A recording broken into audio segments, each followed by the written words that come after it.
Fulani ka ce hi.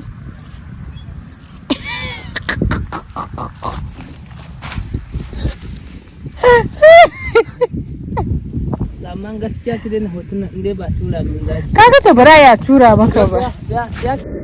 It's rather serious. Let's take a quick review of how these first-time farmers did on their first time ever planting crops in Kano State, Nigeria.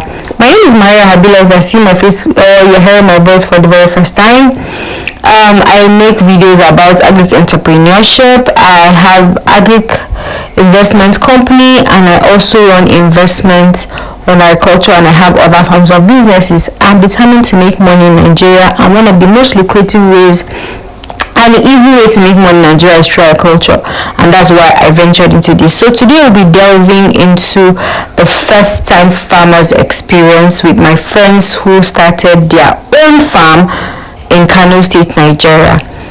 Interestingly, this is what one of them had to say. My experience was interesting and good overall. I didn't make any loss per se. So today I decided to visit them while they were harvesting the last batch of soya beans. If you have not seen the first part of this video, please kindly do so, because we had started this video when they planted their soya beans, their rice, and also their guinea corn. Now their rice are fully harvested and it's time for soya beans last batch for harvesting. One of the challenges that one of them mentioned was that they were not able to get good pricing when it comes to labor.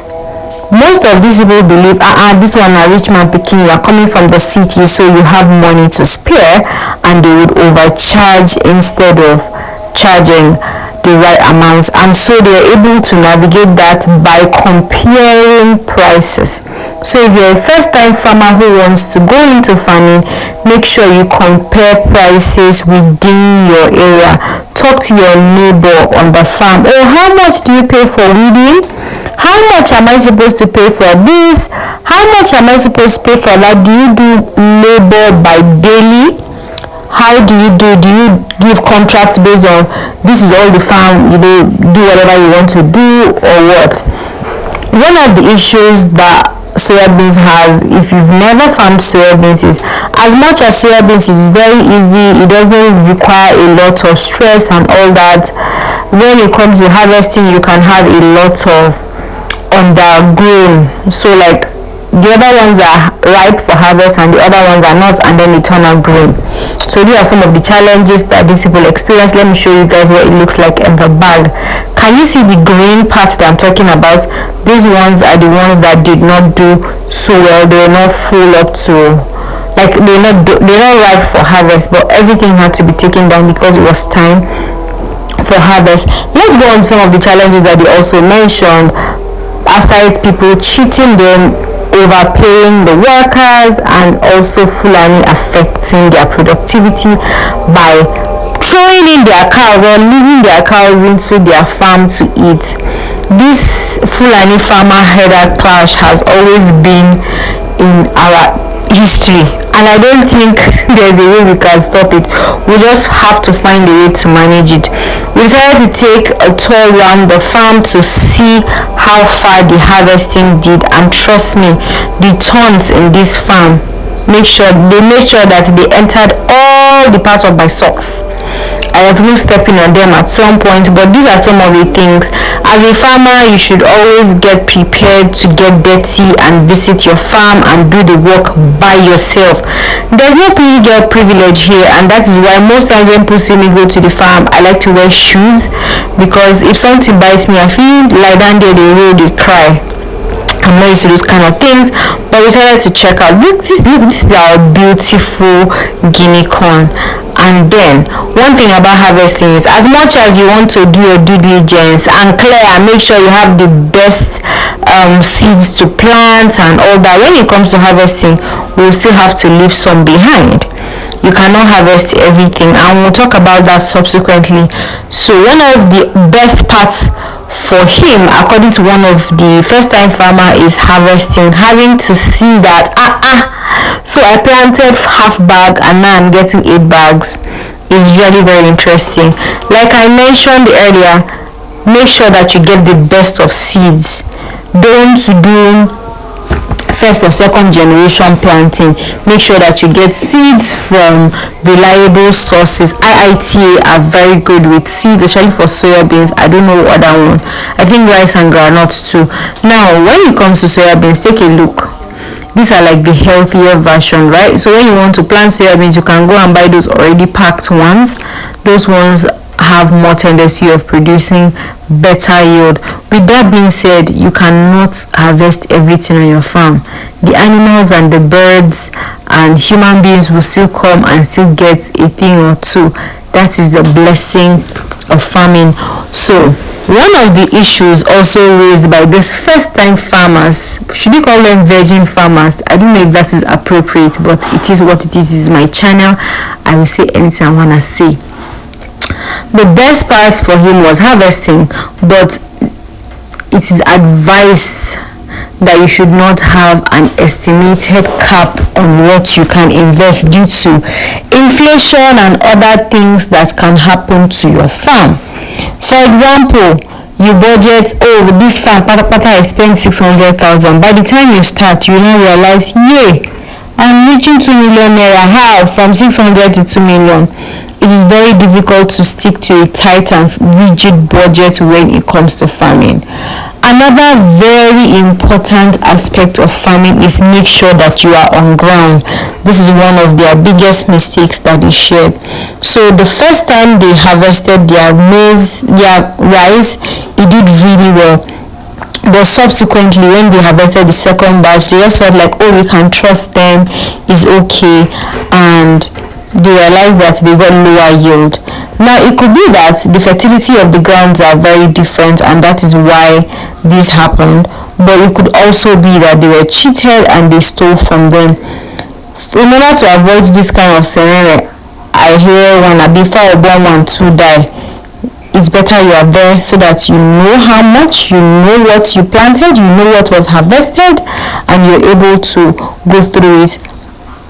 See me jumping on top of this thing. See, you must just have fun.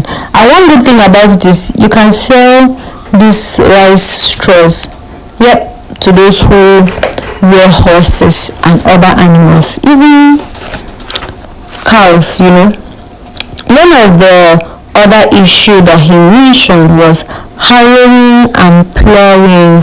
They overcharged them when it came to harrowing the land, even though it was not a virgin land. People have been planting there, but they overcharged them for it. And also when it comes to plowing, they felt like they should have used animals to do the plowing instead of the car, because it wasn't done thoroughly. This is how they used to beat rice and beat soybeans. If you have never seen it before, Maria Habila has shown you as the innovative entrepreneur that I am. So usually you beat it like that and then you get it into shafts, just like the way you saw those girls, and then you sieve it using the wind. Sometimes the wind would not blow and you have to wait. Let me give you guys a picture of when my dad used to farm beans. So we used to on-fan. We on-fan, arrange 2 to 3 standing fans so that we have breeze constantly. We're not waiting for breeze to blow. We have breeze. You just turn on the gen and you're blowing it like that. Now there are machines that do the job, sha. Like I said, you can never harvest 100%. You still leave some grains for the birds and for the insects and for even the cows and even human beings that come around. So let's also talk about the advantages of mixed cropping. Some of the biggest advantage of mixed cropping is fertility of other crops would depend on the productivity of others. I'll give an example. If you plant pepper on a land where I don't know what is in English, but there are plants that you put on some kind of grounds that are not so fertile, and then they begin to produce and become very fertile.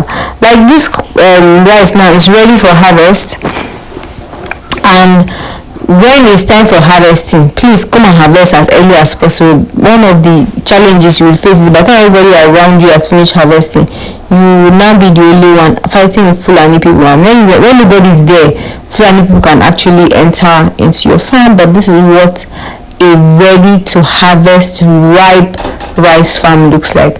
I was mentioning earlier that you'd have to deal with a lot of Fulani herdsmen. One thing that helps is making sure that you understand the environment where you're planting and you know the chief of the place, because most of these Fulani that you feel like, oh, we don't know them, they actually move around, especially those who would come around your farm based on relationship.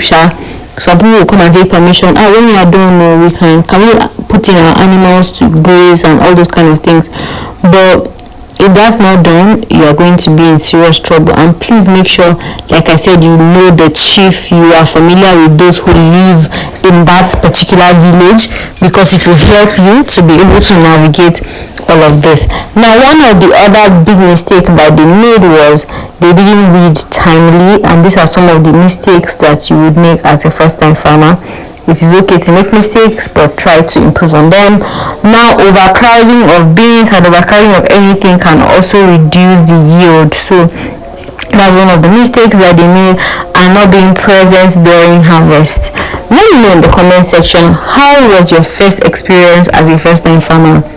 My first experience as a first-time farmer, I don't remember because I was a child, and I've never really owned a farm, only me, and I'm running everything. I have the assistance of my uncle, my mom, my in-law, other people, so I've never really had to do it by myself. I always run to mommy and daddy, and they always come through for me. With that being said, farming is a very lucrative business. If you're looking into farming, make sure that you put into consideration a lot of things, fertility of the land and all that. These girls are here to see how they can scavenge. This is called Ururu in Hausa language, where you follow after a harvest is done and you still try to see what you can get from it, the crumbs and the small rice. So this one, the rice has been beaten and harvested. Now they are coming to receive the chaff so that they can get. Hunger is in the land. We are going to talk about food insecurity in my next video, so make sure you stay tuned to that and how you can navigate and make money out of agriculture. It is important. It is one of the best ways that you can make money in Nigeria, because the way this Nigeria is going like this, it's like we don't have a direction, but God will help us. Now, one of the specs of farming, or like the advantage, is the ice cream on the cake, topping on the cake. It is that you can get cheap sugarcane and cheap food items. Like this sugarcane, I think the entire row was 250 of it, and it was nice, even though according to my friend this was expensive, but we enjoyed this regardless. And I got free sugarcane. Now I wanted to show you guys what it looks like to have a hibiscus plant. Maybe I've never seen what hibiscus looks like. This is what hibiscus plants look like. Zobo. This is what Zobo plant look like. And Zobo is also very good because they are exporting Zobo outside of Nigeria now. So if you are looking to invest into Zobo and hibiscus exportation, work with the Nigerian Exporting Council. I think that's what they're called, port authorities, I don't know. They will help you. But yeah, Zobo hibiscus is also a very good place to invest. Now this is our soya beans. So excited to see it. There's something we do here in the northern part of Nigeria when it comes to farming, and that is giving out ladder. When somebody has worked for you, fetch out of the grains and give it to them. So it was time for us to fetch some part of the soya beans and give it to them for free. This is outside the money that you've given them. You give them money, you still dash them some of your products, but it is part of the process and we love it like that. We are not complaining. Lastly, please, it is harvesting time. If you know that you want to stock up your house for the year, this is the time to do so. Buy rice, buy corn, buy beans, because the way things are going right now in Nigeria, it is pathetic. Things are very expensive. Things are increasing day by day. find a way to improve your food quality by buying now to save yourself extra expense next year. I hope you liked this video and enjoyed it. I still remain your girl, Maria Habila, and I'm saying goodbye. I'll see you guys in my next video. Bye.